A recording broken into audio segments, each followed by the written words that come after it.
ತೆನೆಗೆ ತೆನೆಯ ಸಿಹಿ ಮುತ್ತು ಹೊಸ ಗಾಳಿ ಬೀಸುವಾಗ ಬೆವರ ಬೆಲೆ ನಮಗೆ ಗೊತ್ತು ತೆನೆ ತೂಗಿ ಆಡುವಾಗ. ಕೃಷಿ ಕಂಕಣ. ಅವನಾಸ್ತಿ ನೇಗಿಲು ನಮ್ಮ ಸಾಕೋ ಭೂಮಿ ತಾಯಿ ನನ್ನ ನಿನ್ನ ಕಾಯ್ಗಳು ನಮ್ಮ. ಸಮಗ್ರ ಕೃಷಿ ಪದ್ಧತಿಗಳ ಅಳವಡಿಕೆ ಕುರಿತ ವಿನೂತನ ಪ್ರಾಯೋಜಿತ ಸರಣಿ ಕಾರ್ಯಕ್ರಮ. ಈ ಹಸಿರಿನ ಜೊತೆಗೆ ಈ ಹಸಿರಿನ ಒಳಗೆ ಜೈ ಭೂಸಿರಿಯ ಜೈ. ಈ ಕಾರ್ಯಕ್ರಮದ ಪ್ರಾಯೋಜಕರು ಕೃಷಿ ಇಲಾಖೆ, ಹಾಸನ.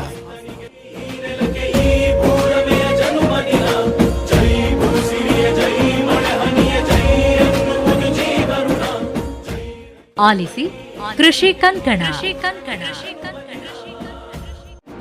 ಬೆವರಿನ ಹನಿಗಳ ಪ್ರತಿಫಲವೇ ಧವಸದ ರಾಶಿಯು ನೆಲದಲೆ ಅಡಗಿದ ರೈತನಿಗೆ ಮಥುರೆ ಕಾಶಿಯು. ನಮ್ಮೆಲ್ಲ ಪ್ರೀತಿಯ ರೈತ ಬಾಂಧವರಿಗೆ ನಮಸ್ಕಾರ. ಇಂದಿನ ಕಾರ್ಯಕ್ರಮಕ್ಕೆ ಪ್ರೀತಿಯ ಸ್ವಾಗತ. ರೈತ ಬಾಂಧವರೇ, ನಮ್ಮ ಇಂದಿನ ಈ ಕಾರ್ಯಕ್ರಮದಲ್ಲಿ ಕೃಷಿ ಯಾಂತ್ರೀಕರಣದ ಹೊಸ ಸಾಧ್ಯತೆಗಳು ಈ ವಿಚಾರವಾಗಿ ಮಾಹಿತಿಯನ್ನು ಮಾಡಿಕೊಡ್ತಾ ಇದ್ದೇವೆ. ಹೆಚ್ಚಿನ ವಿಚಾರಗಳನ್ನು ತಿಳಿಸಲು ನಮ್ಮೊಂದಿಗೆ ನಮ್ಮ ಸ್ಟುಡಿಯೋದಲ್ಲಿದ್ದಾರೆ ಹಾಸನದ ಕಂದಲಿಯಲ್ಲಿರುವ ಕೃಷಿ ವಿಜ್ಞಾನ ಕೇಂದ್ರದ ಕೃಷಿ ಇಂಜಿನಿಯರಿಂಗ್ ವಿಭಾಗದ ವಿಜ್ಞಾನಿಗಳಾದ ಡಾಕ್ಟರ್ ಶ್ರೀನಿವಾಸ ದೇಶಪಾಂಡೆ ಅವರು. ಸರ್ ನಮಸ್ಕಾರ, ಕಾರ್ಯಕ್ರಮಕ್ಕೆ ಸ್ವಾಗತ. ನಮಸ್ಕಾರ. ಈಗಾಗಲೇ ನಮ್ಮ ರೈತ ಬಾಂಧವರು ಕೃಷಿಯಲ್ಲಿ ಯಾಂತ್ರೀಕರಣವನ್ನು ಅಳವಡಿಕೆ ಮಾಡ್ಕೊಳ್ತಾ ಬರ್ತಾ ಇದ್ದಾರೆ. ಇನ್ನೂ ಹೆಚ್ಚಿನ ಪ್ರಮಾಣದಲ್ಲಿ ಅಳವಡಿಕೆ ಆಗಬೇಕು. ಏತಕ್ಕಾಗಿ ನಮ್ಮ ರೈತ ಬಾಂಧವರು ಕೃಷಿಯಲ್ಲಿ ಯಾಂತ್ರೀಕರಣವನ್ನು ಅಳವಡಿಕೆ ಮಾಡ್ಕೊಳ್ತಾ ಇದ್ದಾರೆ ಅಂತಂದರೆ ಬಹು ಮುಖ್ಯವಾದಂತಹ ಕಾರಣ ಅಂತಂದರೆ ಕೆಲಸಗಾರರ ಅಲಭ್ಯತೆ. ಹಾಗಾಗಿ ಹೆಚ್ಚಿನ ಪ್ರಮಾಣದಲ್ಲಿ ಯಾಂತ್ರೀಕರಣದ ಮೊರೆಯನ್ನು ಹೋಗ್ತಾ ಇರ್ತಕ್ಕಂಥ ವಿಚಾರವನ್ನು ನಾವಿಂದು ಸಾಕಷ್ಟು ವಿಭಾಗಗಳಲ್ಲಿ ಕಾಣ್ತಾ ಇದ್ದೇವೆ. ಈ ನಿಟ್ಟಿನಲ್ಲಿ ಕೃಷಿ ಯಾಂತ್ರೀಕರಣ ಅಂತಂದರೆ ಏನು ಸರ್? ಈಗ ನೀವು ಆಗಲೇ ತಿಳಿಸ್ದಂಗೆ ನಮಗೆ ಕೃಷಿ ಕಾರ್ಮಿಕರ ಅಲಭ್ಯತೆ ಏನಿದೆಯಲ್ಲ ಅದೊಂದು ನಮಗೆ ಸವಾಲಾಗಿ ಒಡ್ಡಿದೆ. ಈಗ ಅದಕ್ಕೆ ನಾವು ಯಾಂತ್ರೀಕೃತವಾಗಿ ಅಂದರೆ ಕೆಲವೊಂದು ಉಪಕರಣಗಳಾಗಿರ್ಬೋದು, ಯಂತ್ರಗಳಾಗಿರ್ಬೋದು, ಅವುಗಳನ್ನು ಬಳಸ್ಕೊಂಡು ನಮ್ಮ ದೈನಂದಿನ ಕೃಷಿ ಚಟುವಟಿಕೆಗಳು ಅಂದರೆ ಬಿತ್ತನೆಯಿಂದ ಹಿಡ್ಕೊಂಡು ಅಥವಾ ಭೂಮಿ ಸಿದ್ಧತೆಯಿಂದ ಹಿಡ್ಕೊಂಡು ಕಟಾವು ಮಾಡಿ ಒಕ್ಕಣೆ ಮಾಡೋದ್ರವರೆಗೂ ಅದರ ಮುಂದುವರೆದು ಮೌಲ್ಯವರ್ಧನೆಯವರೆಗೂ ಕೂಡ ನಾವು ಯಂತ್ರಗಳನ್ನು ಬಳಸಿ ಈ ಚಟುವಟಿಕೆಗಳನ್ನು ಕೈಗೊಳ್ಳೋದಕ್ಕೆ ನಾವು ಕೃಷಿ ಯಾಂತ್ರೀಕರಣ ಅಂತ ಹೇಳ್ತೀವಿ. ಈಗ ಸದ್ಯದಲ್ಲಿ ನಾವು ಉತ್ತರ ಭಾರತವನ್ನು ನೋಡೋದಾದರೆ ಯಾಂತ್ರೀಕರಣದ ಮಟ್ಟ ಒಂದು 74-75% ಅಷ್ಟು ಆಲ್ರೆಡಿ ಅವರು ಬಳಕೆ ಮಾಡ್ತಾ ಇದ್ದಾರೆ. ಆದರೆ ನಮ್ಮ ಕರ್ನಾಟಕ ಅಥವಾ ಈಗ ನಾವು ಪರ್ಟಿಕ್ಯುಲರ್ ಆಗಿ ಹಾಸನ ಜಿಲ್ಲೆಗೆ ಅಂತಂದ್ರೆ ಒಂದು 40-45% ಅಷ್ಟು ಮಾತ್ರ ನಾವು ಬಳಸ್ತಾ ಇದ್ದೀವಿ. ಸೊ ಹಾಗಾಗಿ ಸುಮಾರು ನಮಗೆ ಈ ಟೆಕ್ನಾಲಜಿಕಲ್ ಗ್ಯಾಪ್ ಅಂತ ಹೇಳ್ತೀವಿ, ತಂತ್ರಜ್ಞಾನದಲ್ಲಿರುವಂತಹ ಒಂದು ಅಂತರ ಅಂತ ಹೇಳ್ತೀವಿ. ಸೊ ಹಾಗಾಗಿ ಈ ಕಾರಣಗಳಿಂದ ನಮ್ಮಲ್ಲಿ ಇನ್ನೂ ಕೂಡ ಯಾಂತ್ರೀಕರಣ ಬಳಕೆ ಆಗಬೇಕಾಗಿದೆ, ಇನ್ನೂ ಹೆಚ್ಚಿನ ಪ್ರಮಾಣದಲ್ಲಿ ಆಗಬೇಕಾಗಿದೆ. ಹೌದು ಹೌದು. ಅಂದರೆ ಬಳಕೆ ಕೇವಲ 40-45% ಮಾಡ್ತಾ ಇದ್ದೀವಿ ಅನ್ನೋ ವಿಚಾರವನ್ನು ಹೇಳ್ತಾ ಇದ್ದೀರಿ. ಹೌದು. ಹಾಗಾದರೆ ಸರ್, ಕೃಷಿಯಲ್ಲಿ ಯಾಂತ್ರೀಕರಣದ ಮಹತ್ವ ಏನು ಅಂತ ಹೇಳ್ತೀರಿ? ಈಗ ನಾವು ಆವಾಗಲೇ ತಿಳಿಸಿದಂಗೆ ನಮಗೆ ಕಾರ್ಮಿಕರ ಅಲಭ್ಯತೆನೇ ಒಂದು ಸವಾಲು. ಅದರ ಜೊತೆಗೆ ಈ ಹವಾಮಾನ ವೈಪರೀತ್ಯನೂ ಕೂಡ ಒಂದು ಸವಾಲೇ. ಈಗ ನಾವು ಕೃಷಿ ಚಟುವಟಿಕೆಗಳನ್ನ ಸಕಾಲಕ್ಕೆ ಕೈಗೊಳ್ಳಬೇಕಂತಂದ್ರೆ ಒಂದು ಲೇಬರ್ಸ್ನ ಬಳಸಲೇಬೇಕು, ಇಲ್ಲ ಅಂತಂದ್ರೆ ಯಾಂತ್ರೀಕರಣದ ಮೊರೆ ಹೋಗಲೇಬೇಕು. ಇಲ್ಲ ಅಂತಂದ್ರೆ ಈ ನಾವು ಕೃಷಿಯನ್ನ ಒಂದು ಕಸುಬನ್ನ ಏನು ಹೇಳ್ತೀವಿ ಅದರಲ್ಲಿ ಖಂಡಿತ ನಷ್ಟ ಬಂದೇ ಬರುತ್ತೆ. ಸೊ ಇದನ್ನ ಕಡಿಮೆ ಮಾಡಬೇಕು ಅಂತಂದ್ರೆ ನಾವು ಯಾಂತ್ರೀಕರಣಕ್ಕೆ ಹೋಗಲೇಬೇಕಾದಂತಹ ಒಂದು ಅನಿವಾರ್ಯತೆ ಇದೆ. ಹಾಗಾಗಿ ಬಹುತೇಕ ಯಾಂತ್ರೀಕರಣದ ಅಗತ್ಯತೆ ಇದೆ ಅಂತ ಹೇಳ್ತೀರಿ. ಹೌದು, ಖಂಡಿತ. ಆದರೆ ಬಳಸ್ತಾ ಇರ್ತಕ್ಕಂಥದ್ದು ನಮ್ಮ ಭಾಗದಲ್ಲಿ ಹಾಸನ ಭಾಗಕ್ಕೆ ಹೋಲ್ತಿದ್ರೆ ಕೇವಲ 40-45% ಬಳಕೆ ಆಗ್ತಿದೆ. ಹೌದು. ಇನ್ನೂ ಹೆಚ್ಚಿನ ಪ್ರಮಾಣದಲ್ಲಿ ಅದರ ಒಂದು ಬಳಕೆಯನ್ನು ಮಾಡ್ಕೊಳ್ಳೋ ನಿಟ್ಟಿನಲ್ಲಿ ನಮ್ಮ ರೈತ ಬಾಂಧವರು ಸ್ವಲ್ಪ ಹೆಚ್ಚಿನ ಒತ್ತನ್ನು ನೀಡಬೇಕು ಅನ್ನೋ ವಿಚಾರವನ್ನು ತಿಳಿಸ್ತಾ ಇದ್ರಿ. ಖಂಡಿತ. ಹಾಸನ ಜಿಲ್ಲೆಯ ವಿಚಾರದ ಜೊತೆಗೆ ನಾವು ನಮ್ಮ ದೇಶದ ವಿಚಾರವನ್ನು ಪರಿಗಣಿಸಿ ಮಾತನಾಡೋದಾದರೆ ಭಾರತದಲ್ಲಿ ಕೃಷಿ ಯಾಂತ್ರೀಕರಣದ ಪ್ರಸ್ತುತ ಪರಿಸ್ಥಿತಿ ಹೇಗಿದೆ ಅಂತೀರಿ? ಈಗ ನಮ್ಮ ಒಂದು ಒಟ್ಟಾರೆಯಾಗಿ ನಾವು ನ್ಯಾಷನಲ್ ಲೆವೆಲ್ ಅಂದರೆ ರಾಷ್ಟ್ರ ಮಟ್ಟದಲ್ಲಿ ನೋಡೋದಾದರೆ ಈಗ ಸುಮಾರು ಈಗ ಸೀಡ್ ಬೆಡ್ ಪ್ರಿಪರೇಷನ್ ಅಂತ ಹೇಳ್ತೀವಿ. ಅಂದರೆ ಭೂಮಿಯನ್ನು ಬಿತ್ತನೆಗೆ ಮಣ್ಣನ್ನು ಹದ ಮಾಡಿ ನಾವು ಏನು ಬಿತ್ತನೆಗೆ ಸೂಕ್ತವಾಗಿ ಮಾಡ್ತೀವಲ್ಲ ಅದಕ್ಕೆ ನಮಗೆ ಸುಮಾರು 70-75% ಅಷ್ಟು ಯಾಂತ್ರೀಕರಣ ಅಲ್ಲೇ ನಮಗೆ ಬೇಕಾಗುತ್ತೆ. ಯಾಕೆ ಅಂತಂದ್ರೆ ಮುಂಚೆ ನಾವು ಈಗ ಎತ್ತುಗಳನ್ನ ಬಳಸ್ಕೊಂಡು ನಮ್ಮ ದೇಸಿ ನೇಗಿಲುಗಳನ್ನ ಬಳಸಿ ನಾವು ಉಳುಮೆ ಮಾಡಿ ಮತ್ತೆ ಎರಡನೇ ಹಂತದ ಉಳುಮೆ ಮಾಡಿ ಮಣ್ಣನ್ನ ನಾವು ಹದಗೊಳಿಸ್ಬೇಕಂತಂದ್ರೆ ಸುಮಾರು 70%-75% ಅಷ್ಟು ಶಕ್ತಿ ನಮಗೆ ಇಲ್ಲೇ ಬೇಕಾಗುತ್ತೆ. ಆದ್ರೆ ಒಂದು ಖುಷಿ ವಿಚಾರ ಏನಪ್ಪ ಅಂತಂದರೆ ಈ ಸೀಡ್ ಬೆಡ್ ಪ್ರಿಪರೇಷನ್ ಅಂದರೆ ಮಣ್ಣನ್ನು ಹದಗೊಳಿಸ್ಲಿಕ್ಕೆ ನಮ್ಮಲ್ಲಿ ಆಲ್ರೆಡಿ ಈಗ ಎಲ್ಲರೂ ಕೂಡ ಈ ಒಂದು ಯಾಂತ್ರೀಕರಣಕ್ಕೆ ಬಳಸ್ತಾ ಇದ್ದಾರೆ. ಆದರೆ ಈ ಮುಂದುವರೆದು ಈ ಬಿತ್ತನೆ ಇರ್ಬೋದು ಅಥವಾ ಕಳೆ ನಿಯಂತ್ರಣಕ್ಕಿರ್ಬೋದು ಅಥವಾ ಈಗ ಕಟಾವು ಅಥವಾ ಒಕ್ಕಣೆಗಿರ್ಬೋದು, ಈ ಹಂತಗಳಲ್ಲಿ ನಮಗೆ ಯಾಂತ್ರೀಕರಣದ ಬಳಕೆ ತುಂಬಾ ಕಡಿಮೆ ಆಗ್ತಾ ಇದೆ. ನಿಮಗೆ ಪರ್ಟಿಕ್ಯುಲರ್ ಆಗಿ ಹೇಳಬೇಕು ಅಂತಂದ್ರೆ ನಾವು ಬಿತ್ತನೆ ಅಥವಾ ನಾಟಿಗೆ ನಾವು ಕೇವಲ ಒಂದು 40-45% ಅಷ್ಟು ಮಾತ್ರ ಬಳಸ್ತಾ ಇದ್ದೀವಿ. ಹಾಗೇನೆ ನೀವು ಕಳೆ ತೆಗೆಯೋದನ್ನ ನೋಡೋದಾದ್ರೆ 20-25% ಅಷ್ಟೇ ಇದೆ. ಆದ್ರೆ ಸುಮಾರು ಜನ ಕಳೆ ತೆಗೆಯೋದಕ್ಕೆ ಹೋಗ್ತಾ ಇಲ್ಲ. ಅಂದ್ರೆ ನಮ್ಗೆ ಲೇಬರ್ಸ್ ಸಿಗ್ತಾ ಇಲ್ಲ, ನಾವು ಇರೋದೇ 4 ಜನದ ಫ್ಯಾಮಿಲಿ, ಅದರಲ್ಲಿ ನಾವು ತುಂಬಾ ಕಷ್ಟ ಅಂತ ಅದು ಕೂಡ ಒಂದು ಪ್ರಾಬ್ಲಮ್. ಇನ್ನು ನಾವು ಕಟಾವು ಮತ್ತು ಒಕ್ಕಣೆಗೆ ಹೋಗೋದಾದ್ರೆ ಕೇವಲ 30%. ಸೊ ಇನ್ನೂ ಇಷ್ಟೊಂದು ಗ್ಯಾಪ್ ಇದೆ. ಸೊ ಈ ಗ್ಯಾಪ್ ಅನ್ನ ನಾವು ಫಿಲ್ ಮಾಡಲೇಬೇಕಾಗತ್ತೆ, ಅನಿವಾರ್ಯತೆ ನಮಗೆ ಇದ್ದೇ ಇದೆ.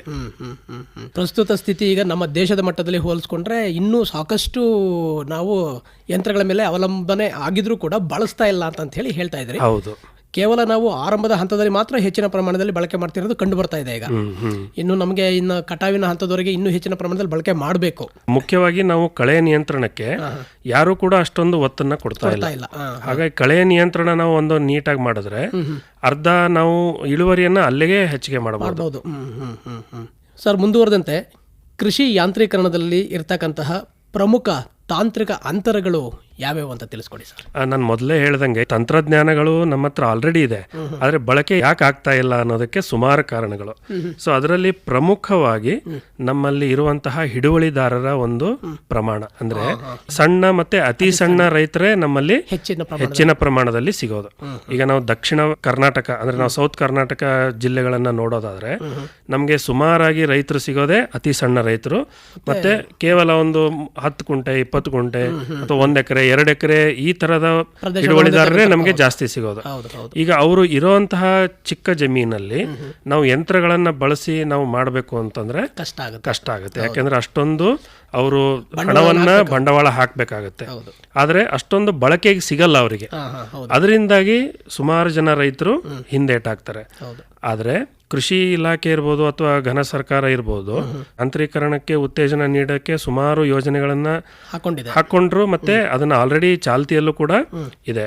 ಆದ್ರೆ ಸುಮಾರು ಕಾರಣಗಳಿಂದ ಅದು ಅಷ್ಟೊಂದು ಸಮರ್ಪಕವಾಗಿ ಬಳಕೆ ಆಗ್ತಾ ಇಲ್ಲ. ಅದಕ್ಕೆ ರೈತರ ಒಂದು ಭಾಗಿತ್ವನೂ ಕೂಡ ಅಷ್ಟೇ ಮುಖ್ಯವಾಗಿದೆ.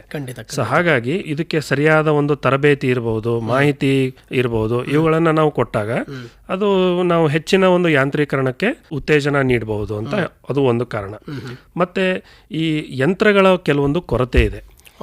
ಈಗ ನಾವು ಕೃಷಿ ಯಂತ್ರಧಾರೆಯಲ್ಲಿ ಕೃಷಿ ಇಲಾಖೆ ಯೋಜನೆ ನೋಡೋದಾದ್ರೆ ಅದರಲ್ಲಿ ಕೆಲವೊಂದು ಏನು ಇಂಪ್ಲಿಮೆಂಟ್ಸ್ ಇರ್ಬೋದು ಅಥವಾ ಯಂತ್ರಗಳಿರ್ಬೋದು, ಅದನ್ನ ಹೊರತಾಗಿಯೂ ಕೂಡ ಸುಮಾರು ಎಷ್ಟೋ ಯಂತ್ರಗಳು ಬೇಡಿಕೆ ಇದೆ.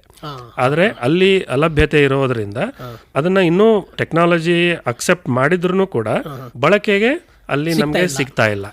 ಅಲಭ್ಯತೆ ಇರೋದ್ರಿಂದ ಈ ಕೆಲವೊಂದು ಯಂತ್ರಗಳು ಬಳಕೆಗೆ ಬರ್ತಾ ಇಲ್ಲ. ಇನ್ನು 4ನೇದೇನಪ್ಪ ಅಂತಂದ್ರೆ ಈಗ ಸಾಮೂಹಿಕವಾಗಿ ಅಂದ್ರೆ ಸಮುದಾಯ ಮಟ್ಟಗಳಲ್ಲಿ ನಾವು ಈ ಯಾಂತ್ರೀಕರಣವನ್ನ ಉತ್ತೇಜನ ನೀಡಿದಾಗ ಅದನ್ನ ಇನ್ನೂ ಸಮರ್ಪಕವಾಗಿ ಬಳಕೆಗೆ ತರಬಹುದು. ಮುಖ್ಯವಾಗಿ ನಮಗೆ ಇಲ್ಲಿ ತಾಂತ್ರಿಕ ಅಂತರ ಕಾಣ್ತಾ ಇರೋದೇ ಈ ಹಂತಗಳಲ್ಲಿ. ಹೌದು. ಹಾಗಾಗಿ ತಾವು ಒಂದು ಉತ್ತಮವಾದಂತಹ ಅಂಶವನ್ನ ಇಲ್ಲಿ ಚರ್ಚೆ ಮಾಡಿದ್ರಿ. ಸಾಮೂಹಿಕವಾಗಿ ಎಲ್ಲರೂ ಕೂಡ ತೊಡಗಿಸ್ಕೊಂಡಲ್ಲಿ ಅಥವಾ ಸಮುದಾಯ ಮಟ್ಟದಲ್ಲಿ ಇದರ ಒಂದು ಬಳಕೆಗೆ ಆಸಕ್ತಿಯನ್ನು ತೋರಿದಲ್ಲಿ ಹೆಚ್ಚಿನ ಪ್ರಮಾಣದಲ್ಲಿ ಇದರ ಒಂದು ಬಳಸುವಿಕೆಯನ್ನು ನಾವು ನಮ್ಮ ಕೃಷಿಯಲ್ಲಿ ಮಾಡಬಹುದು ಅನ್ನೋ ವಿಚಾರವನ್ನು ತಿಳಿಸಿದ್ರಿ. ಖಂಡಿತ. ತಾವು ಈ ಕಾರ್ಯಕ್ರಮದ ಆರಂಭದಲ್ಲೇ ಮಾತನಾಡುವ ಸಂದರ್ಭದಲ್ಲಿ ಹೇಳಿದ್ರಿ, ಈ ಒಂದು ಯಂತ್ರಗಳನ್ನು ನಮ್ಮ ರೈತ ಬಾಂಧವರು 70-75% ಭೂಮಿ ಸಿದ್ಧತೆ ಹಂತದಲ್ಲೇ ಬಳಸ್ತಾ ಇದ್ದಾರೆ ಅನ್ನೋ ವಿಚಾರವನ್ನು. ಹೌದು. ಈ ಹಿನ್ನೆಲೆಯಲ್ಲಿ ಬೀಜ ಬಿತ್ತನೆಯಿಂದ ಹಿಡಿದು ಕೊಯ್ಲಿನವರೆಗೆ ಯಾಂತ್ರೀಕರಣವನ್ನು ನಾವು ಯಾವೆಲ್ಲ ರೀತಿಯಲ್ಲಿ ಬಳಕೆ ಮಾಡಬಹುದು ಅಂತ ತಿಳಿಸ್ಕೊಡಿ ಸರ್. ಈಗ ಮೊದಲನೇದಾಗಿ ನಾನು ಸ್ಟಾರ್ಟ್ ಮಾಡೋದಾದ್ರೆ ಮಾಗಿ ಉಳುಮೆಯಿಂದನೇ ಸ್ಟಾರ್ಟ್ ಮಾಡ್ತೀನಿ. ಸೊ ಈಗ ಮಾಗಿ ಉಳುಮೆ ಸುಮಾರು ಜನ ರೈತರು ಕೂಡ ಬಳಸ್ತಾ ಇಲ್ಲ, ಮಾಡ್ತಾ ಇಲ್ಲ. ಅದಕ್ಕೆ ಕಾರಣ ಏನು ಅಂತ ನನಗೂ ಇನ್ನೂ ಯಕ್ಷ ಪ್ರಶ್ನೆಯಾಗಿ ಉಳಿದಿದೆ. ಬಟ್ ಅದು ಎಲ್ಲ ರೀತಿಯಿಂದನೂ ಒಂದು ಉತ್ತಮವಾದಂತಹ ಕೃಷಿ ಚಟುವಟಿಕೆ. ಅದರಲ್ಲಿ ನಾವು ಈ ಕೆಳಗಡೆ ಇರುವಂತಹ ಮಣ್ಣಿನ ಪದರನ್ನ ಬಿಸಿಲಿಗೆ ನಾವು ಒಡ್ಡಿದಾಗ ಅದರಲ್ಲಿರುವಂತಹ ಕೆಲವೊಂದು ಕಳೆ ಬೀಜಗಳಿರ್ಬೋದು ಅಥವಾ ಈ ಹಿಂದಿನ ಬೆಳೆಯ ಅವಶೇಷಗಳಿರ್ಬೋದು ಅಥವಾ ಹಿಂದೆ ಏನಾದರೂ ಬೆಳೆಗೆ ಕೀಟ ರೋಗ ಬಾಧೆ ಆಗಿದ್ರೆ ಅದರಿಂದನೂ ಕೂಡ ನಾವು ಅದನ್ನ ಕಂಟ್ರೋಲ್ಗೆ ತರಬಹುದು. ಅದ್ರ ಜೊತೆಗೇನೆ ನೀರು ಹಿಡಿದಿಟ್ಕೊಳ್ಳುವಂತಹ ಪ್ರಮಾಣ ಅಂದ್ರೆ ತೇವಾಂಶವನ್ನ ಹಿಡಿದಿಟ್ಕೊಳ್ಳುವಂತಹ ಪ್ರಮಾಣ ಹೆಚ್ಚಾಗುತ್ತೆ. ಆದ್ರೆ ಸುಮಾರು ಜನ ರೈತರು ಇದನ್ನ ಬಳಸ್ತಾ ಇಲ್ಲ, ಆದ್ರೆ ಮಾಡ್ತಾ ಇಲ್ಲ. ಸೊ ಅಲ್ಲಿ ನಾವು ಈಗ ಮೌಲ್ಡ್ ಬೋರ್ಡ್ ಫ್ಲೋ ಅಂತ ಬರುತ್ತೆ, MB ಫ್ಲೋ ಅಂತ ಹೇಳ್ತೀವಿ ಅಥವಾ ಡಿಸ್ಕ್ ಫ್ಲೋ ಅಂತ ಹೇಳ್ತೀವಿ, ತವೆ ತುಂಬೆ ಅಂತ ಹೇಳ್ತೀವಿ. ಈ ತರದ ನೇಗಿಲನ್ನ ಆಲ್ರೆಡಿ ಬಳಸ್ತಾ ಇದ್ದಾರೆ. ಅದಕ್ಕೆ ಈ ಹಾಸನದಲ್ಲಿ ಅದೊಂದು ಖುಷಿ ವಿಚಾರ ಏನಪ್ಪಾ ಅಂತಂದ್ರೆ ಸುಮಾರು ಜನ ಭೂಮಿ ಸಿದ್ಧತೆಗೆ ಯಾಂತ್ರೀಕರಣವನ್ನ ನಾನು ನೋಡಿರೋ ಹಾಗೆ ಹೆಚ್ಚಿನ ಪ್ರಮಾಣದಲ್ಲಿ ಬಳಸ್ತಾ ಇದ್ದಾರೆ. ಅದಾದ ನಂತರ ಬಿತ್ತನೆಗೆ ನಮಗೆ ಸ್ವಲ್ಪ ಕಡಿಮೆ ಆಗಿದೆ. ಈಗ ನಮ್ಮಲ್ಲಿ ಆಲೂಗಡ್ಡೆ ಒಂದು ಪ್ರಮುಖ ಬೆಳೆ ನಮ್ಮ ಹಾಸನ ಜಿಲ್ಲೆಯಲ್ಲಿ. ಆಲೂಗಡ್ಡೆಯಲ್ಲಿ ಈಗ ನಮ್ಮ ಕೃಷಿ ವಿಜ್ಞಾನ ಕೇಂದ್ರದಿಂದನೂ ಆಯ್ತು, ಕೃಷಿ ಇಲಾಖೆ ಆತ್ಮ ಯೋಜನೆ ಜೊತೆಗೂ ಕೂಡ ಸುಮಾರು ಪ್ರಾತ್ಯಕ್ಷಿಕೆಗಳನ್ನ ಮಾಡಿದೀವಿ, ಮತ್ತೆ ಕೆಲವೊಂದು ಕ್ಷೇತ್ರ ಭೇಟಿಗಳನ್ನ ಮಾಡಿದೀವಿ, ಕ್ಷೇತ್ರೋತ್ಸವಗಳನ್ನ ಮಾಡಿದೀವಿ. ಈಗ ಬಂದಾಗಿಂದನೂ ಕೂಡ ಈ ನಾಟಿ ಯಂತ್ರ ಏನಿದೆ ಸುಮಾರು ಬಳಕೆಗೆ ಬರ್ತಾ ಇದೆ. ಆದ್ರೆ ಇನ್ನೂ ಇದನ್ನ ರೈತರು ಹೆಚ್ಚಿನ ಪ್ರಮಾಣದಲ್ಲಿ ಬಳಸ್ಕೊಂಡಾಗ ನೀವು ಉತ್ಪಾದಕತೆಯಲ್ಲಿ ಒಂದು ಗುಣಮಟ್ಟವನ್ನು ಪಡಿಬಹುದು, ಮತ್ತೆ ಇಳುವರಿಯನ್ನು ಕೂಡ ಹೆಚ್ಚಾಗಿ ಪಡಿಬಹುದು. ಇದರಲ್ಲಿ ನಿಮ್ಗೆ ಅನುಕೂಲ ಏನಪ್ಪಾ ಅಂತಂದ್ರೆ ನೀವು ಉಂಡೆಗಡ್ಡೆಗಳನ್ನಾದ್ರೂ ಬಿತ್ತನೆ ಮಾಡಬಹುದು ಅಥವಾ ಅದನ್ನ ಹೋಳು ಮಾಡಿ ತುಂಡು ಮಾಡಿ ಅವುಗಳನ್ನಾದ್ರೂ ಬಿತ್ತನೆ ಮಾಡಬಹುದು. ಇದರಿಂದ ನಿಮಗೆ ನಾಟಿಗೆ ತಗುಲುವಂತಹ ಕಾರ್ಮಿಕರ ವೆಚ್ಚವನ್ನ ಜಾಸ್ತಿ ಪ್ರಮಾಣದಲ್ಲಿ ಕಡಿಮೆ ಮಾಡಿಸಬಹುದು. ಮತ್ತೆ ಈಗ ಸಕಾಲಕ್ಕೆ ಬಿತ್ತನೆಯನ್ನ ಮಾಡಬಹುದು. ಇದು ಒಂದು ಅವಕಾಶ ಇದೆ. ಇದರ ಜೊತೆಗೆ ಈಗ ರಾಗಿನೂ ಕೂಡ ಒಂದು ಪ್ರಮುಖ ಬೆಳೆ, ಜಿಲ್ಲೆಯ ಒಂದು ಪ್ರಮುಖ ಬೆಳೆ.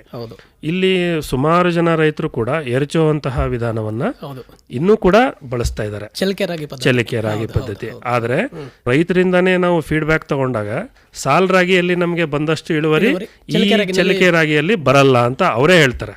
ಆದ್ರೆ ಅಲ್ಲಿ ಸಮಸ್ಯೆ ಏನಪ್ಪಾ ಅಂತಂದ್ರೆ ಸೂಕ್ತವಾದ ಬಿತ್ತನೆ ಯಂತ್ರಗಳು ಸಿಗ್ತಾ ಇಲ್ಲ. ಸೊ ಹಾಗಾಗಿ ಕೆಲವೊಂದು ಈಗ ನಮ್ಮ ವಿಶ್ವವಿದ್ಯಾಲಯದಿಂದನೂ ಆಯ್ತು, ಕೆಲವೊಂದು ನಮ್ಮ ಸಂಶೋಧನಾ ಸಂಸ್ಥೆಗಳಿಂದ ಆಲ್ರೆಡಿ ಅಭಿವೃದ್ಧಿ ಮಾಡಿದ್ದಾರೆ. ಆದ್ರೆ ಅದನ್ನ ಬಳಸೋದಕ್ಕೆ ರೈತರು ಕೂಡ ಮುಂದೆ ಬರಬೇಕು.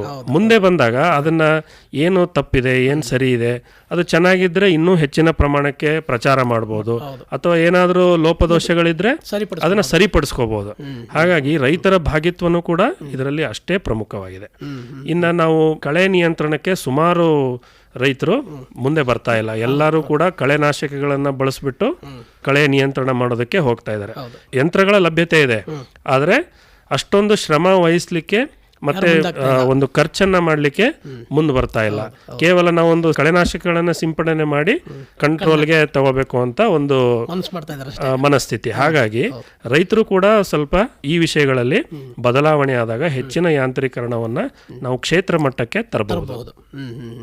ಇಷ್ಟೆಲ್ಲ ವಿಚಾರಗಳನ್ನ ನಾವು ಬಿತ್ತನೆಯಿಂದ ಕೊಯ್ಲಿನವರೆಗೆ ಗಮನಿಸಬಹುದು ಈ ಯಾಂತ್ರೀಕರಣಗಳನ್ನ ಬಳಕೆ ಮಾಡೋದ್ರಿಂದ ಅಂತ ಹೇಳಿ. ಹೌದು, ಬಹಳ ಪ್ರಮುಖವಾದಂತಹ ವಿಚಾರ ಅಂತಂದ್ರೆ ನಾವು ಒಂದು ಬೆಳೆಯನ್ನ ಬೆಳಿತೀವಿ ಅಂತಂದ್ರೆ ಮುಖ್ಯವಾಗಿ ಅಲ್ಲಿ ಮಣ್ಣಿನ ಸಿದ್ಧತೆ ಬಹಳ ಹೆಚ್ಚಿನ ಒಂದು ಪ್ರಾಮುಖ್ಯತೆಯನ್ನ ಪಡ್ಕೊಳ್ಳುತ್ತೆ.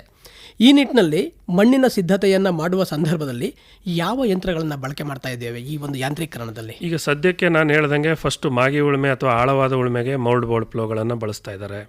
ಆಮೇಲೆ ರೋಟಾವೇಟರ್ನ ಬಳಸ್ತಾರೆ. ಕಲ್ಟಿವೇಟರ್ ಅಂದ್ರೆ 5 ನೇಗ್ಲು 9 ನೇಗ್ಲು ಅಂತಾರಲ್ಲ, ಕೆಲವೊಂದು ಸೆಕೆಂಡರಿ ಟಿಲೇಜ್ ಇಂಪ್ಲಿಮೆಂಟ್ಸ್ ಅಂತ ಹೇಳ್ತೀವಿ, ದ್ವಿತೀಯ ಹಂತದ ಉಳುಮೆ ಮಾಡುವಂತಹ ಯಂತ್ರೋಪಕರಣಗಳು, ಅವುಗಳನ್ನ ಬಳಸ್ತಾ ಇದ್ದಾರೆ. ಇದ್ರ ಜೊತೆಗೇನೆ ಈಗ ಕೆಲವೊಂದು ಹಿಂದಿನ ಬೆಳೆ ಅವಶೇಷಗಳಲ್ಲಿ ನಾವು ನೇರವಾಗಿ ಬಿತ್ತನೆ ಮಾಡ್ಲಿಕ್ಕೂ ಕೂಡ ಸಾಧ್ಯತೆ ಇದೆ.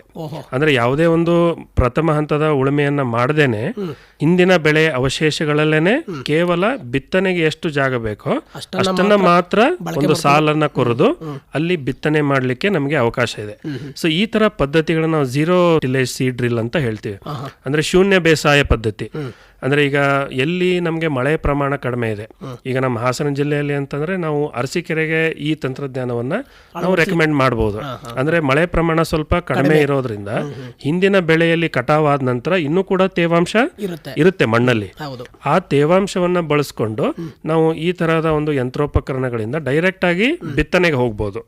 ಅಂದ್ರೆ ಅದನ್ನ ಸುಟ್ಟು ಬಿಟ್ಟು ಮತ್ತೆ ಉಳುಮೆ ಮಾಡಿ ಭೂಮಿ ಸಿದ್ಧತೆ ಮಾಡೋದ್ರ ಬದಲು ಅಷ್ಟೊಂದು ಶಕ್ತಿಯನ್ನ ನಾವು ಉಳಿತಾಯ ಮಾಡಬಹುದು. ಜೊತೆಗೆ ಇರುವಂತಹ ತೇವಾಂಶದ ಸದ್ಬಳಕೆಯನ್ನ ಕೂಡ ಮಾಡಬಹುದು. ಈ ತರದ ತಂತ್ರಜ್ಞಾನಗಳು ಈಗ ಟಿಲ್ಲೇಜ್ ಅಲ್ಲೂ ಇದೆ, ಮತ್ತೆ ಅಂದ್ರೆ ಉಳುಮೆ ಹಂತದಲ್ಲೂ ಇದೆ, ಹಾಗೇನೆ ಬಿತ್ತನೆ ಹಂತದಲ್ಲೂ ಕೂಡ ಮಾಡಬಹುದು. ಈ ರೀತಿ ಮಣ್ಣಿನ ಸಿದ್ಧತೆಯನ್ನ ಮಾಡಲಿಕ್ಕೆ ಈ ತಾವು ತಿಳಿಸಿದ ಯಂತ್ರಗಳು ಬಹಳ ಪ್ರಮುಖವಾದಂತಹ ಪಾತ್ರವನ್ನ ಈ ಸಂದರ್ಭದಲ್ಲಿ ಬಳಕೆ ಮಾಡ್ಕೊಂಡು ಮಾಡಬಹುದು ಅಂತ ಹೇಳ್ತೀರಿ. ಹೌದು. ಇಲ್ಲಿ 2 ರೀತಿಯ ವಿಚಾರಗಳನ್ನ ನಾವು ನಮ್ಮ ಒಂದು ಕೃಷಿಯಲ್ಲಿ ಗಮನಿಸ್ತೇವೆ. ಒಂದು ಬಿತ್ತನೆ, ಇನ್ನೊಂದು ನಾಟಿ. ಬಿತ್ತನೆ ನಾವು ನೇರವಾಗಿ ಕಾಳುಗಳು ಅಥವಾ ಬೀಜಗಳನ್ನ ಊರ್ತೇವೆ. ನಾಟಿ ಅಂತಂದ್ರೆ ಇರ್ತಕ್ಕಂಥ ಸಸಿಗಳನ್ನ ಕಿತ್ತು ಅಂತರವನ್ನು ಇಟ್ಟುಕೊಂಡು ನಾಟಿಯನ್ನು ಮಾಡ್ತೇವೆ. ಈ ಸಂದರ್ಭದಲ್ಲಿ ಬಿತ್ತನೆ ಮತ್ತು ನೆಡುವ ಕಾರ್ಯಕ್ರಮಗಳಲ್ಲಿ ಯಾಂತ್ರೀಕರಣದ ಪಾತ್ರ ಏನು ಅಂತ ಹೇಳ್ತೀರಿ? ಒಳ್ಳೆ ಪ್ರಶ್ನೆಯನ್ನ ಕೇಳಿದ್ರಿ. ಈಗ ಭತ್ತನೂ ಕೂಡ ನಮ್ಮ ಜಿಲ್ಲೆಯ ಒಂದು ಪ್ರಮುಖ ಬೆಳೆ. ಅದರಲ್ಲೂ ರಾಜಮುಡಿ ಭತ್ತ ಇದು ಇನ್ನು GI ಟ್ಯಾಗ್ನು ಕೂಡ ಪ್ರಪೋಸ್ ಮಾಡ್ತಾ ಇದ್ದಾರೆ, ಮಾಡಿಸ್ಬೇಕು ಅಂತ ಹೇಳ್ಬಿಟ್ಟು. ಹಾಗಾಗಿ ಭತ್ತದಲ್ಲಿ ನಾವು ಈ ಯಾಂತ್ರೀಕರಣಕ್ಕೆ ಸುಮಾರು ಅವಕಾಶಗಳಿದೆ.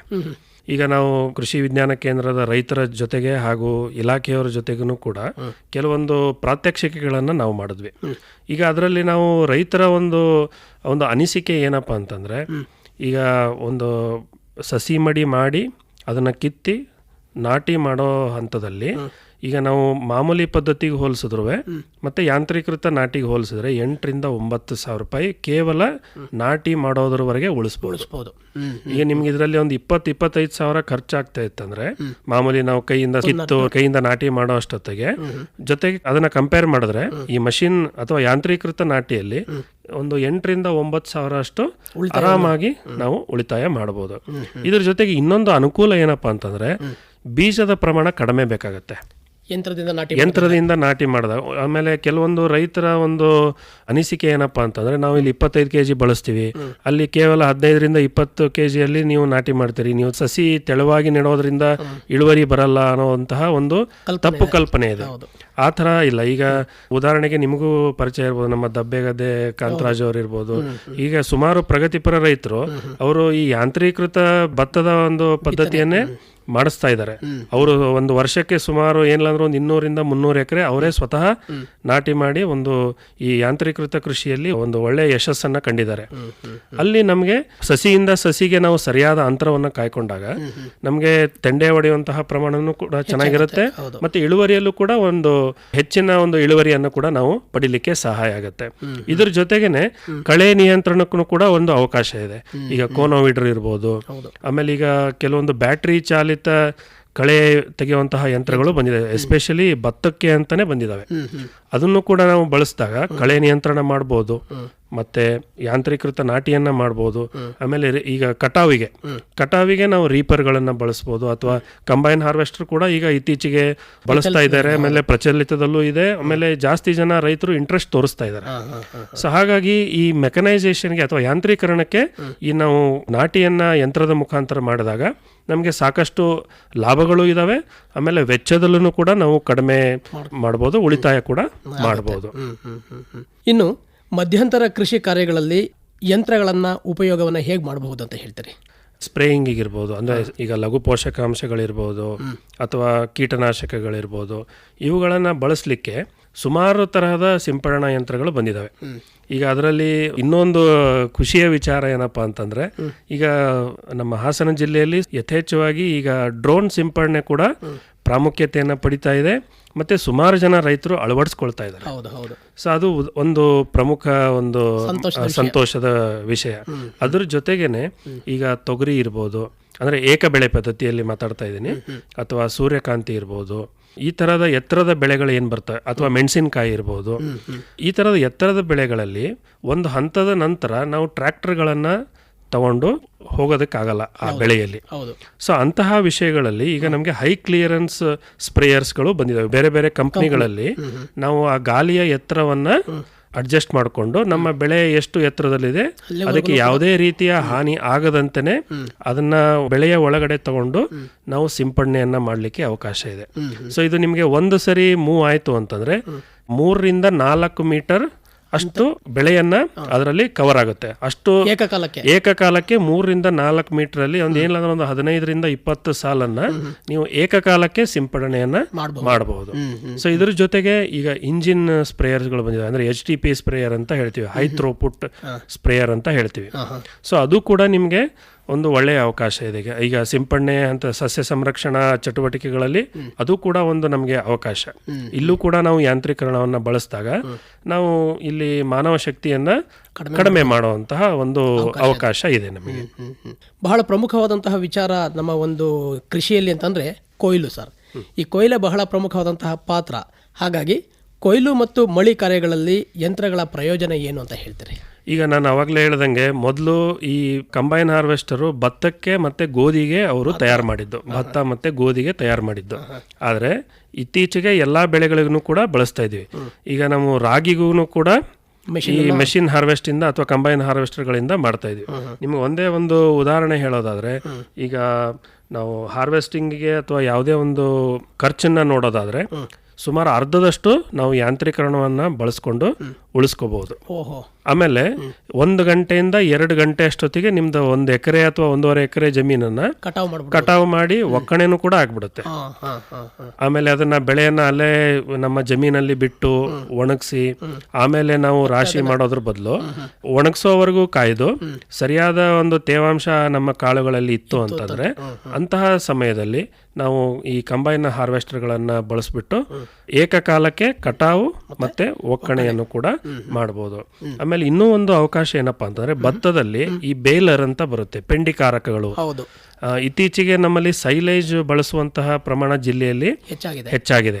ಈ ಜೋಳದ ಒಂದು ಸೈಲೇಜ್ ನಮ್ಮ ಜಾನುವಾರುಗಳಿಗೆ ಆಹಾರವಾಗಿ ಏನು ಕೊಡ್ಲಿಕ್ಕೆ ಯೂಸ್ ಮಾಡ್ತಾ ಇದ್ದಾರೆ. ಈ ಬೇಲರ್ಗಳನ್ನ ಭತ್ತದ ಕಟಾವಿನ ನಂತರ ಏನು ಹುಲ್ಲು ಬಿದ್ದಿರುತ್ತೆ, ರಾಗಿದಿರ್ಬೋದು ಅಥವಾ ಭತ್ತದಿರ್ಬೋದು, ಅವುಗಳನ್ನ ನಾವು ಪೆಂಡಿಗಳಾಗಿ ಅಂದ್ರೆ ಬೇಲ್ಗಳಾಗಿ ಮಾರ್ಪಾಟು ಮಾಡಲಿಕ್ಕೆ ಈ ಬೇಲರ್ ಅನ್ನೋ ಒಂದು ಯಂತ್ರನೂ ಕೂಡ ನಮಗೆ ಸಹಾಯಕಾರಿಯಾಗಿದೆ.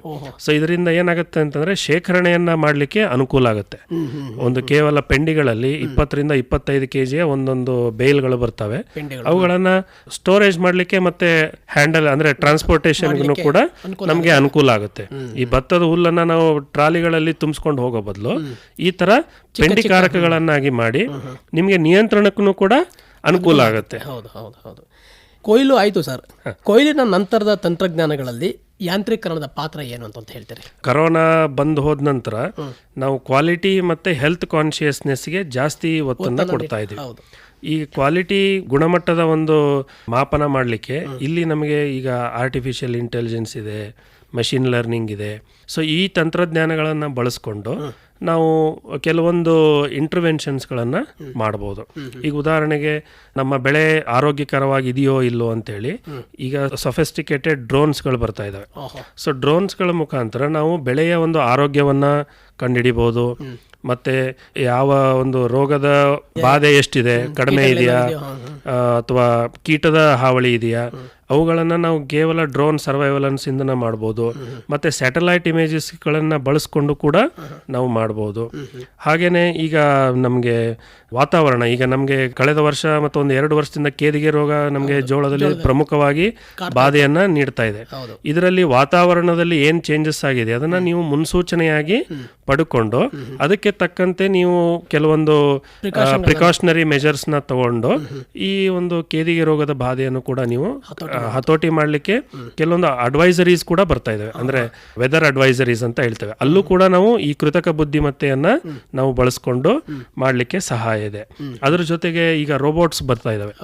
ರೋಬೋಟ್ಸ್ ಈಗ ನಾವು ಮೋಸ್ಟ್ಲಿ ಹೋಟೆಲ್ಗಳಲ್ಲಿ ಎಲ್ಲ ನೀವು ನೋಡಿರ್ಬೋದು, ಈ ತರ ಸಪ್ಲೈ ಮಾಡೋದಕ್ಕೆ ರೋಬೋಟ್ಗಳನ್ನ ಬಳಕೆ ಮಾಡ್ತಾ ಇದ್ದಾರೆ.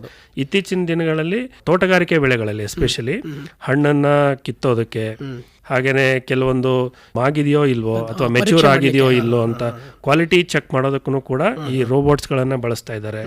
ಆಮೇಲೆ ಕೇವಲ ಒಂದು ಫೋಟೋಗಳನ್ನ ಬಳಸ್ಬಿಟ್ಟು ಯಾವ ರೋಗ, ಯಾವ ಕೀಟ ಬಾಧೆ, ಅದಕ್ಕೆ ಹತೋಟಿ ಕ್ರಮಗಳು ಏನು, ಅವುಗಳನ್ನು ಕೂಡ ನಮಗೆ ತಿಳಿಸ್ಲಿಕ್ಕೆ ಈಗ ನಮ್ಮ ಈ ಸ್ಯಾಪ್ ಅಂತ ಒಂದು ಆ್ಯಪ್ ಕೂಡ ಇದೆ. ನಮ್ಮ ಕೃಷಿ ವಿಶ್ವವಿದ್ಯಾಲಯ ರಾಯಚೂರು ಮತ್ತೆ ಕರ್ನಾಟಕ ಸರ್ಕಾರದಿಂದನೂ ಕೂಡ ಈಗ ಆಲ್ರೆಡಿ ಪ್ರಚಲಿತದಲ್ಲಿದೆ. ಅದ್ರ ಜೊತೆಗೇನೆ ನಾವು ಸ್ಪೆಸಿಫಿಕ್ ಆಗಿ ಪ್ರತಿಯೊಂದು ಕ್ರಾಪಿಗೂ ಕೂಡ ನಾವು ಅದರಲ್ಲಿ ಮಾಡಲಿಕ್ಕೆ ನಮಗೆ ಅವಕಾಶಗಳಿದಾವೆ. ಇನ್ನ ನಿಖರ ಕೃಷಿ ಅಂತಂದ್ರೆ ಈ ಒಂದು ಜಮೀನಲ್ಲಿ ಯಾವ ಭಾಗದಲ್ಲಿ ಹೆಚ್ಚಿನ ಒಂದು ರೋಗ ಬಾಧೆ ಇದೆ ಅಲ್ಲಿ ಮಾತ್ರ ನಾವು ಔಷಧಿ ಸಿಂಪಡಣೆ ಮಾಡುವಂತಹ ಕ್ರಮಗಳು ಕೂಡ ಬರ್ತಾ ಇದಾವೆ. ಅಂದ್ರೆ ವೇರಿಯಬಲ್ ರೇಟ್ ಅಪ್ಲಿಕೇಟರ್ ಅಂತ ಹೇಳ್ತೀವಿ.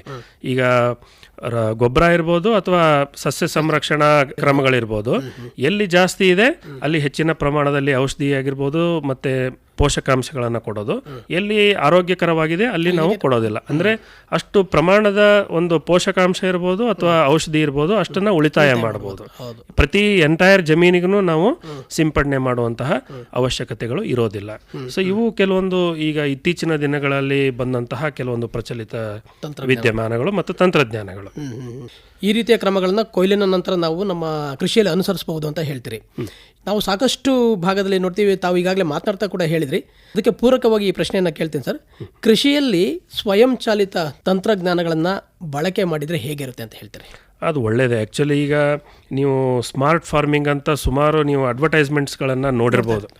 ಅಂದರೆ ಈಗ ಮಣ್ಣಿನಲ್ಲಿ ತೇವಾಂಶ ಖಾಲಿ ಆದಾಗ, ಅಂದರೆ ಮಣ್ಣಿನಲ್ಲಿ ನೀರಿನ ಅಂಶ ಕಡಿಮೆ ಆದಾಗ ಆಟೋಮೆಟಿಕ್ ಆಗಿ ನಿಮಗೆ ಡ್ರಿಪ್ ಸಿಸ್ಟಮ್ ಇರ್ಬೋದು ಅಥವಾ ಸ್ಪ್ರಿಂಕ್ಲರ್ ಸಿಸ್ಟಮ್ ಇರ್ಬೋದು, ಆನ್ ಆಫ್ ಆಗುವಂತಹ ಸಂವೇದಕಗಳು ಅಂದರೆ ಸೆನ್ಸರ್ಸ್ ಅಂತ ಏನು ಹೇಳ್ತೀವಿ ಆಲ್ರೆಡಿ ಬಳಕೆಯಲ್ಲಿದೆ. ಸೊ ಇದರಿಂದ ಏನಾಗುತ್ತೆ ಅಂತಂದ್ರೆ ಸಸ್ಯಗಳಿಗೆ ಯಾವಾಗ ನೀರಿನ ಅವಶ್ಯಕತೆ ಇದೆ ನಾವು ಅದನ್ನ ಸಮರ್ಪಕವಾಗಿ ಕೊಡ್ಬೋದು. ಅದ್ರ ಜೊತೆಗೇನೆ ಈಗ ರಸಾವರಿ ಪದ್ಧತಿ ಅಂತ ಇದೆ, ಫರ್ಟಿಗೇಷನ್.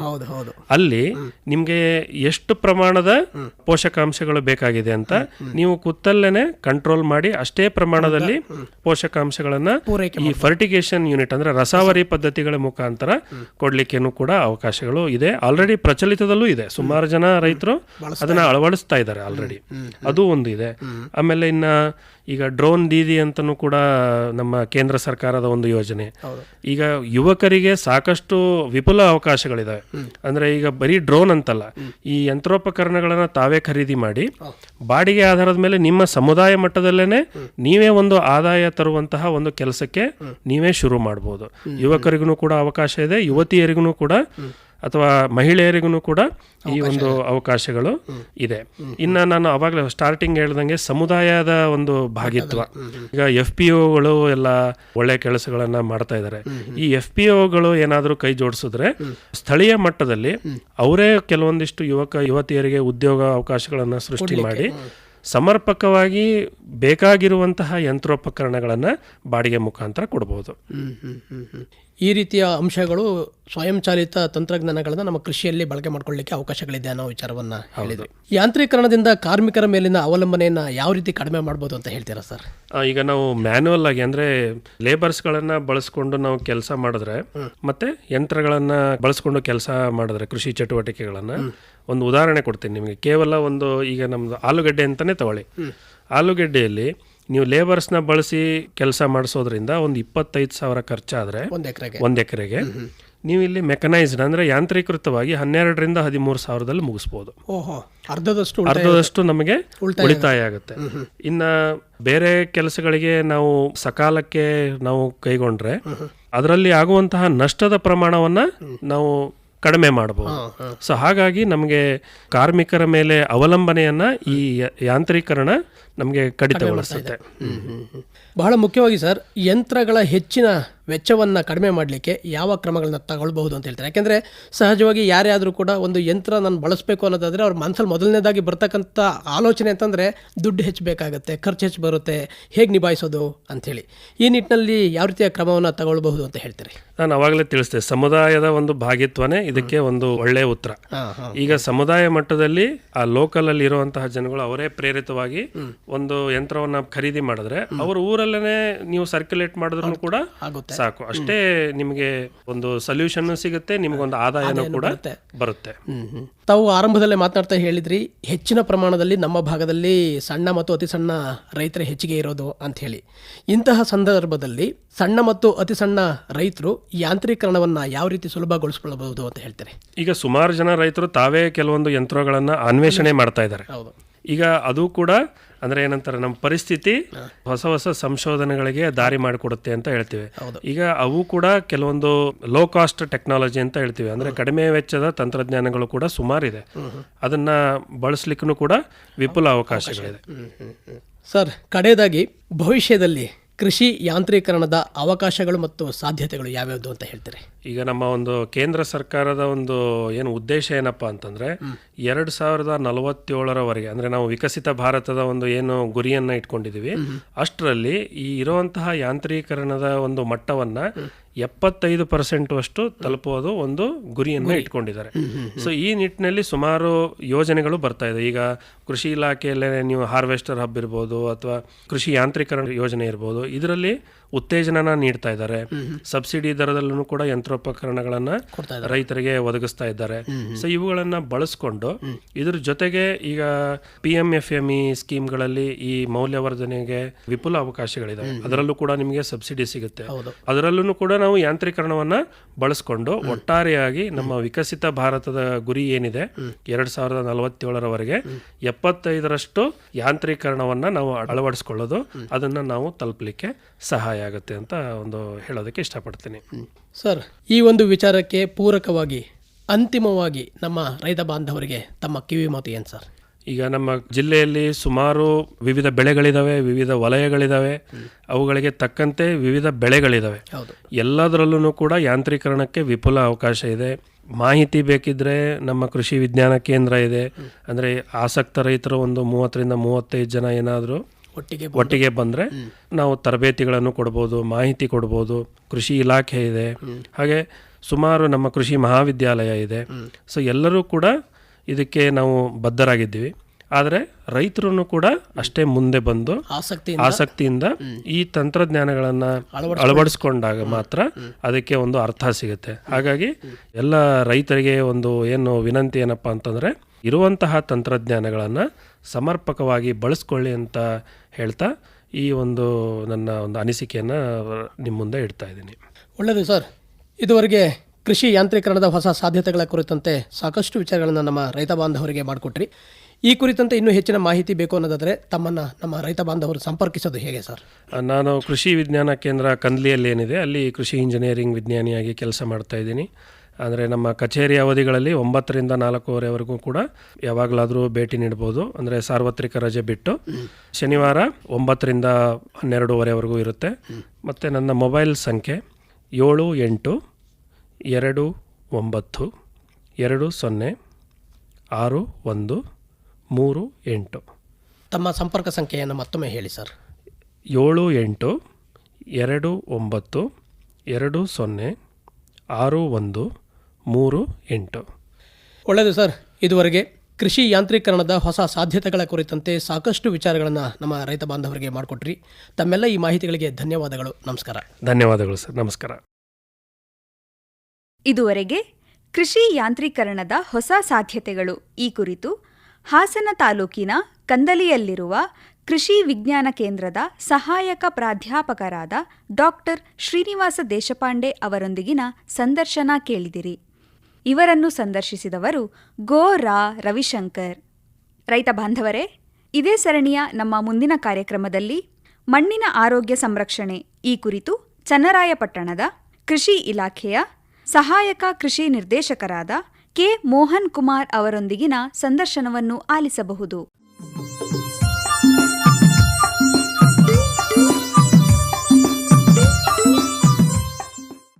ರೈತ ಬಾಂಧವರೇ, ಕೃಷಿ ಕಂಕಣ ಪ್ರಾಯೋಜಿತ ಸರಣಿಯ 9ನೇ ಕಾರ್ಯಕ್ರಮದಲ್ಲಿ ನಾವು ನಿಮಗೆ ಕೇಳಿದಂತಹ ಪ್ರಶ್ನೆ: ಬೆಳೆ ಉತ್ಪಾದನೆಯಲ್ಲಿ ಗ್ರಾಮೀಣ ಮಹಿಳೆಯರ ಕೊಡುಗೆ ಎಷ್ಟು? ಇದಕ್ಕೆ ಸರಿಯಾದಂತಹ ಉತ್ತರ 70% ಪ್ರಶ್ನೆ ಹಾಗೂ ಉತ್ತರವನ್ನು ಗಮನಿಸಿಕೊಳ್ಳಿ. ಬೆಳೆ ಉತ್ಪಾದನೆಯಲ್ಲಿ ಗ್ರಾಮೀಣ ಮಹಿಳೆಯರ ಕೊಡುಗೆ ಎಷ್ಟು ಎನ್ನುವುದು ನಮ್ಮ ಕಳೆದ ಸಂಚಿಕೆಯ ಪ್ರಶ್ನೆ.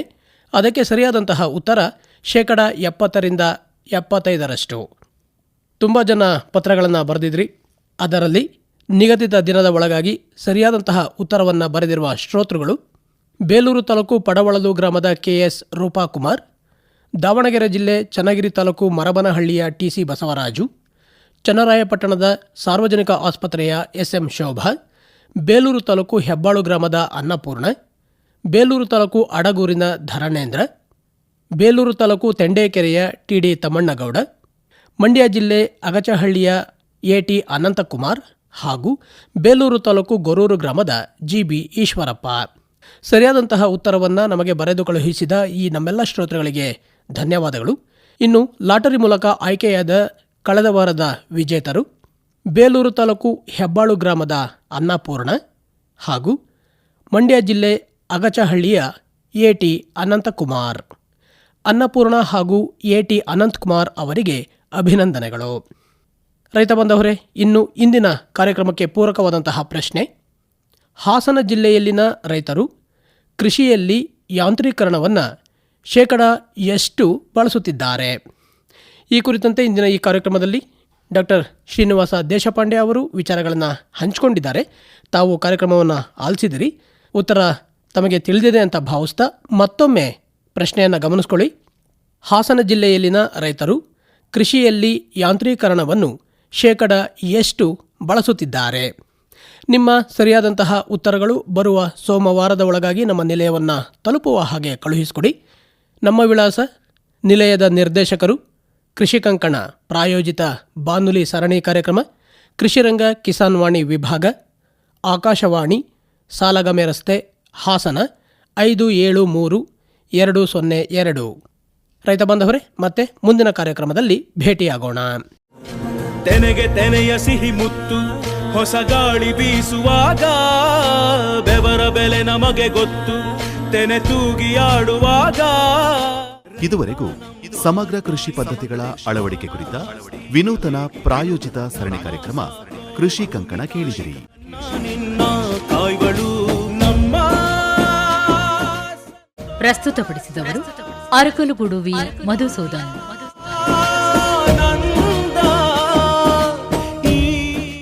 ನೆರವು ಗೋರಾ ರವಿಶಂಕರ್. ಸಿರಿಯ ಜೈ ಮಳೆ ಹನಿಯ ಜೈ ಎನ್ನುವುದು ಜೀವರುಣ, ಜೈ ರೈತನಿಗೆ ಜೈ. ಈ ಕಾರ್ಯಕ್ರಮವನ್ನು ಪ್ರಾಯೋಜಿಸಿದ್ದವರು ಕೃಷಿ ಇಲಾಖೆ, ಹಾಸನ. ಬೆವರಿನ ಹನಿಗಳ ಪ್ರತಿಫಲವೇ ಧವಸದ ರಾಶಿಯು, ನೆಲದಲೆ ಅಡಗಿದ ರೈತನಿಗೆ ಮಥುರೆ ಕಾಶಿಯು.